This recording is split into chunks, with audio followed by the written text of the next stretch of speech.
Hello everyone, अस्सलाम वालेकुम। उम्मीद है आप सब लोग ठीक ठाक होंगे, खैर खैरियत से होंगे। अच्छा, आज की वीडियो में हम बात करेंगे फुल ब्राइट स्कॉलरशिप। जैसे कि आप ये फ्लैर देख रहे हैं मेरे हाथ में, ये फुल ब्राइट स्कॉलरशिप 2026 के बारे में है।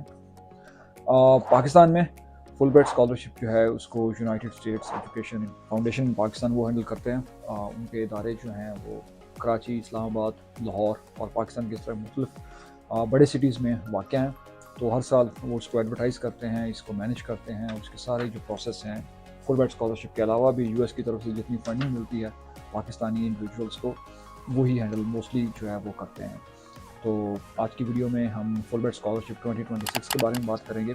अच्छा, ये जो ऐड है, ये स्कॉलरशिप मैं इसको देख रहा हूँ, ये अनाउंस तो काफ़ी देर का हो चुका है। 11 साल पहले मैंने फुल ब्राइट के ऊपर अप्लाई किया था 2014 में। उस वक्त ये अनाउंस जो था वो फरवरी में जाके होता था और मई में उसकी क्लोजिंग डेट होती थी। लेकिन इस साल आई थिंक ये 2024 में ही अनाउंस हो गया और इसके ऊपर जो इसकी डेडलाइन है वो 5 मार्च 2025 लिखी हुई है।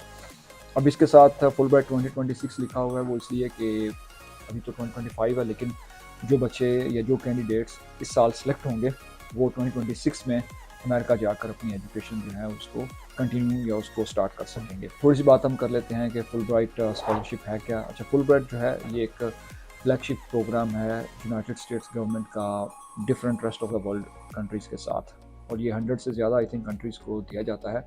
पाकिस्तान इसका सबसे बड़ा रेसिपिएंट है, उसके बाद अफगानिस्तान और इंडोनेशिया आते हैं। पाकिस्तान में हर साल फुल ब्राइट जो है अराउंड 150 स्टूडेंट्स को सिलेक्ट करता है, including post masters and PhD. जब हमने 2014 में अप्लाई किया था और हमारी सिलेक्शन हुई थी, उस वक्त भी ऑलमोस्ट 147 कैंडिडेट्स जो थे वो सिलेक्ट हुए थे।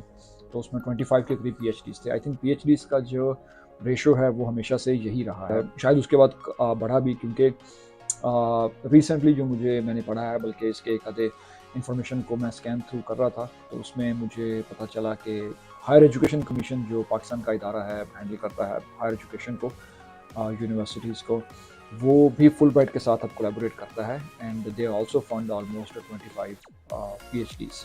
लेकिन उसकी जो सारी हैंडलिंग है, प्रोसेसिंग है, रूल्स एंड रेगुलेशंस, वो फिर फुल ब्राइट ही उसको देखता है। बेसिकली इसका मकसद जो है वो एजुकेशन तो है ही है, लेकिन म्यूचुअल अंडरस्टैंडिंग जो है people of those country, for example अब यहाँ पे पाकिस्तान होगा और इंडिया से कोई अप्लाई कर रहा है तो इंडिया और अदर कंट्रीज़ के, उन कंट्रीज़ के जो लोगों के अंदर जो म्यूचुअल अंडरस्टैंडिंग है उसको स्ट्रॉन्ग करना होता है। तो it's a kind of cultural exchange program मिलता है मास्टर्स को, और पीएचडीज़ के लिए मास्टर्स में इनकी तादाद ज़्यादा होती है। लेट्स सपोज कि अगर 150 में अगर हम 25 स्कॉलरशिप्स ये फंड कर रहे हैं पीएचडीज़ के लिए, तो रेस्ट ऑफ द स्कॉलरशिप्स जो हैं वो जाएंगे मास्टर्स को।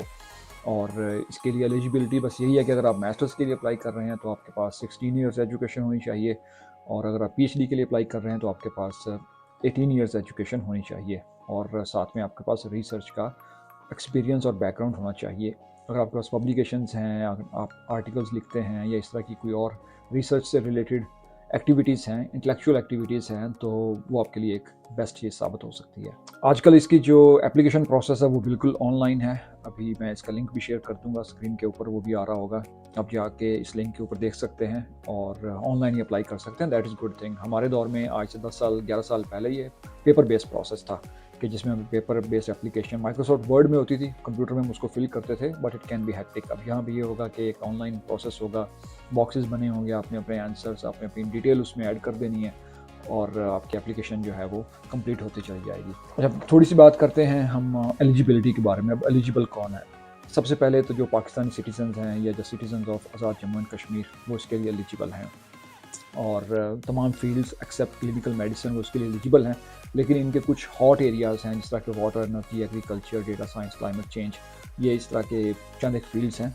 वाटर, एनर्जी, एग्रीकल्चर, खासतौर पे अगर एग्रीकल्चर यूनिवर्सिटीज़ के कुछ स्टूडेंट्स हैं वो इस वीडियो को देख रहे हैं, तो आई डू इनकरेज यू कि आप लाजमी अप्लाई करें। एग्रीकल्चर से हर साल एप्लीकेशन बहुत कम आती हैं, जबकि अमेरिका पाकिस्तान को एग्रीकल्चर में, या फुल ब्राइट पाकिस्तान को एग्रीकल्चर में बहुत ज़्यादा सपोर्ट करता है। तो हमारे पास उसके हमारे चांसेस जो हैं या अपॉर्चुनिटीज़ जो हैं वो बहुत ज़्यादा हो सकती हैं। उसके अलावा मैंने बताया है कि अगर आप मास्टर्स के लिए अप्लाई कर रहे हैं तो आपके पास 16 ईयर्स एजुकेशन होनी चाहिए। जो आप बैचलर्स, आपका बीएस या बीएससी ऑनर्स जो 4 ईयर्स है, वो बच्चे उसके लिए क्वालिफाई करेंगे। अगर आप पीएचडी के लिए अप्लाई करना चाह रहे हैं तो आपके पास 18 years education, so bachelors and masters on top of that, ये अगर आपके पास डिग्री होगी तो आप इसके लिए क्वालिफाई करेंगे। एक बहुत ही मेजर जो रिक्वायरमेंट है, स्ट्रिक्ट रिक्वायरमेंट है और हर्डल हो सकती है, वो है GRE, that is graduate record examination, जो कि एक टफ एग्जाम होता है और अमेरिकन यूनिवर्सिटीज़ इसको ज़्यादा प्रेफर करती हैं। आजकल कुछ यूनिवर्सिटीज़ जो हैं उन्होंने इसको वेव ऑफ किया हुआ है, लेकिन फुल ब्राइट की ये हमेशा से रिक्वायरमेंट रहा है, तो it can be strong and pertinent requirement.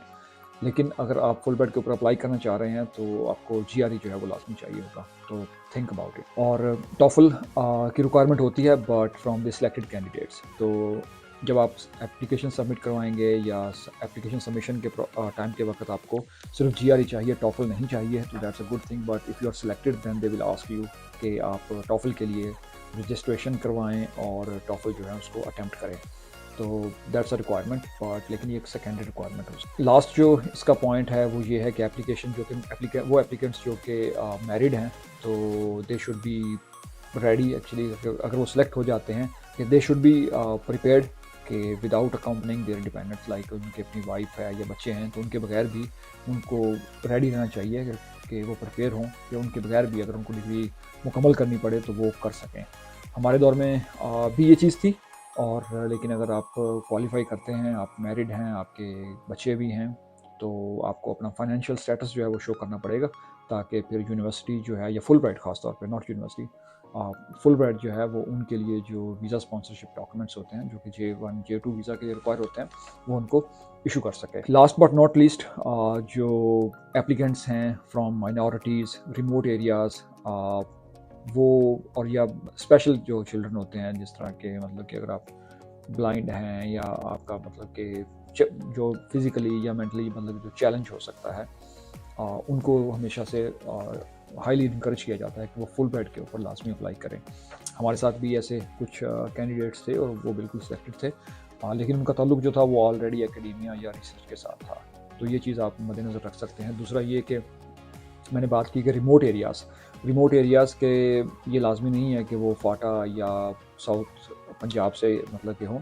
हर वो एरियाज़ रिमोट होता है जो कि आपके जो मेजर जो डेवलप सिटीज़ हैं, जिस तरह पंजाब की हम बात कर लेते हैं तो वहाँ पे लाहौर है, फैसलाबाद है, मुल्तान है, तो इनसे अवे जो हैं छोटे छोटे सिटीज़ हो सकते हैं। अब मेरा ताल्लुक जो है वो पाकिस्तान में पंजाब में डिस्ट्रिक्ट उकाड़ा, तहसील दीपालपुर से है, तो I consider that remote area.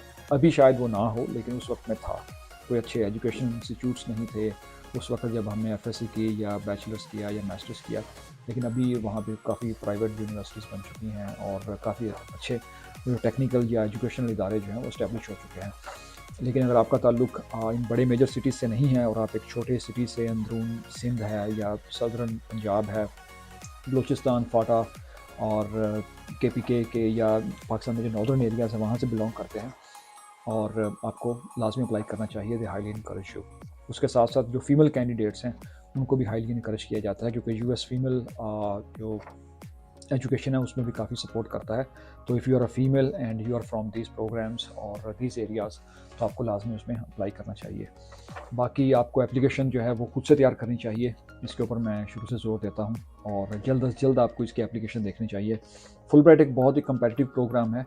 आपको अगर आप इस पर अप्लाई करना चाह रहे हैं तो आपको एक प्रोएक्टिव होके कुछ साल पहले इसके बारे में पढ़ना चाहिए, इसको अंडरस्टैंड करना चाहिए, जितनी मालूमात हो सके आप उसको लेनी चाहिए और उसकी तैयारी करनी चाहिए। बहुत प्रिविलेज्ड प्रोग्राम है, बहुत प्रिविलेज्ड और प्रेस्टीजियस स्कॉलरशिप है, ज़रूर अप्लाई करें। It's a life changing experience.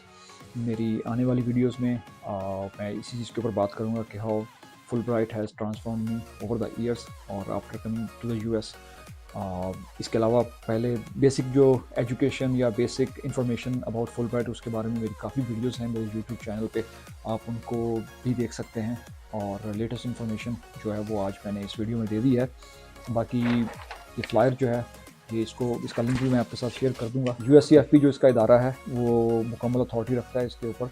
आपके कोई टेक्निकल क्वेश्चन हो आप हमेशा उनको सेंड करें। अगर कोई जनरल इन्फॉर्मेशन आपको चाहिए आप मुझे ईमेल कर सकते हैं, मेरी वीडियोस के नीचे कमेंट कर सकते हैं, तो मैं गाहे बगाहे उसको रेगुलरली चेक करता हूँ और मैं आपको जवाब दूँगा। लेकिन अगर आपका कोई टेक्निकल क्वेश्चन है, कोई एज लिमिट और इस तरह के एट्सेट्रा, उसके लिए मैं हमेशा रिकमेंड करता हूँ कि आप USCFP को ही टच करें। और इसके अलावा कोई आपका स्पेसिफिक क्वेश्चन हो, I will be happy to answer.